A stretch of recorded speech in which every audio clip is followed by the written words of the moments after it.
Unfortunately, not all horror movie kills are stupid hot blondes slaughtered in the first quarter of the movie. In the movies I'm gonna count down today, the victims were real human beings who deserve to be respected and remembered. There's a high chance that you have not seen some of the movies I'm gonna talk about, even for you crime buffs out there. So turn your lights on, take notes, and brace yourselves, because the truth may be scarier than the fiction. The Golden Glove. To be straightforward, this piece is truly terrifying and downright disgusting. Some scenes really shook me to my core. See, this movie tells the story of Fritz Honka, who met his victims at an icky bar called the Golden Glove. His brutal crimes are depicted way too realistically for many viewers. This movie can make you feel like a suspect of something you really shouldn't be seeing. The interiors of Honka's apartment were recreated with great care. Even the actresses reflect the appearance of his real victims. The stench of decaying bodies can be smelt from the screen. If this movie doesn't make your blood run cold, then I don't know what will. You've been warned.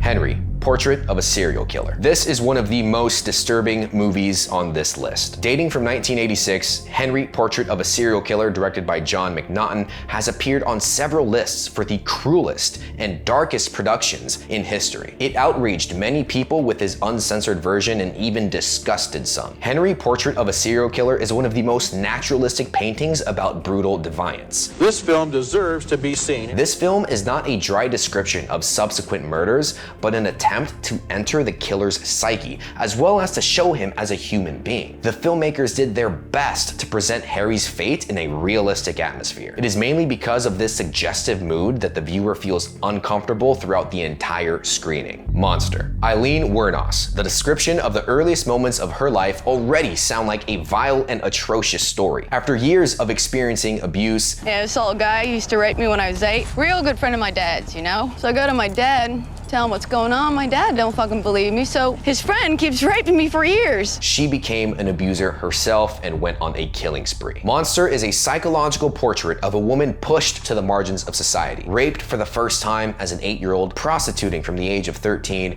Eileen stubbornly searches for true affection. Love for Selby is the only good thing that happens to her, though their journey together quickly turns into a constant fight. The first murder is Eileen's self-defense. Then she kills for money to get a car or eliminate a witness, and her victims are innocent men as well. Yeah, and I gotta come clean that I killed those 7 men. In this story, she tries to take revenge for the humiliation she has experienced. Monster does not try to justify Eileen or rationalize her crimes. However, the movie seems to ask a question. To me, this world is nothing but evil. Who was the real monster in this story? Memories of Murder. If you've made it this far, then I can safely assume as a horror and true crime fan, you've heard of The Zodiac. However, I want to recommend a movie of awarded Korean director Joon-ho Bong. Did you know that the Oscar winner for the movie Parasite created a crime movie called Memories of Murder? This excellent crime story is often compared to The Zodiac. What's interesting is that it had a surprising epilogue 3 years ago. After over 30 years, the murderer portrayed in the movie was caught. Real life capture has provided a perfect closure to the movie and previously unsolved crime cases. Citizen X. Citizen X gives a fascinating insight into the work of a Russian investigator who is trying to capture a serial killer whose existence is denied by the Communist Party. What makes this truly spine-chilling is the fact that the serial killer portrayed in the film, Andrzej Chikatilo, I know I probably said that wrong, really did exist and killed more than 50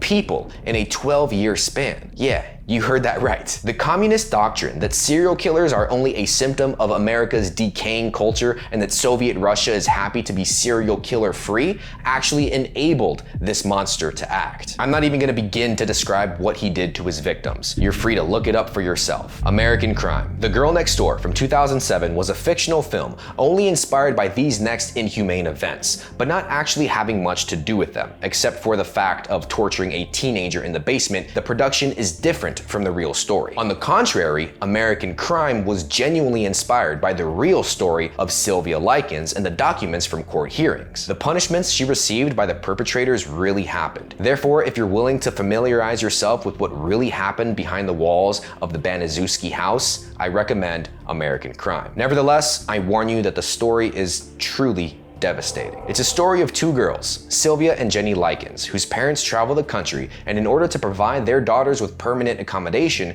they leave them in the care of a woman named Gertrude Baniszewski for $20 a week. Everything seems normal at first, until one check sent by the girl's father does not reach Gertrude in time, and Sylvia and Jenny are severely punished for that. Sylvia is locked in a basement and horribly tortured by the woman and her children. Baniszewski plays a key role in this film. She strongly manipulates her children and neighbors to make Sylvia suffer unimaginably. Until the last moment, she maintained that she was not guilty of anything. Baniszewski and her children tortured and burned Sylvia Likens with cigarettes, which were some of the lightest punishments given to the poor teenager. The insensitivity of everyone involved in the tortures, and of course Gertrude herself, towards Sylvia is simply horrendous. Hell is empty because all the devils were inside the Baniszewski house. The Hills Have Eyes. In response to the Texas Chainsaw Massacre, Wes Craven shot The Hills Have Eyes, a horror film about cannibals plaguing a family traveling through the hostile desert areas of America. The story goes like this. The Carters suddenly become a full-course meal of some deformed individuals. How?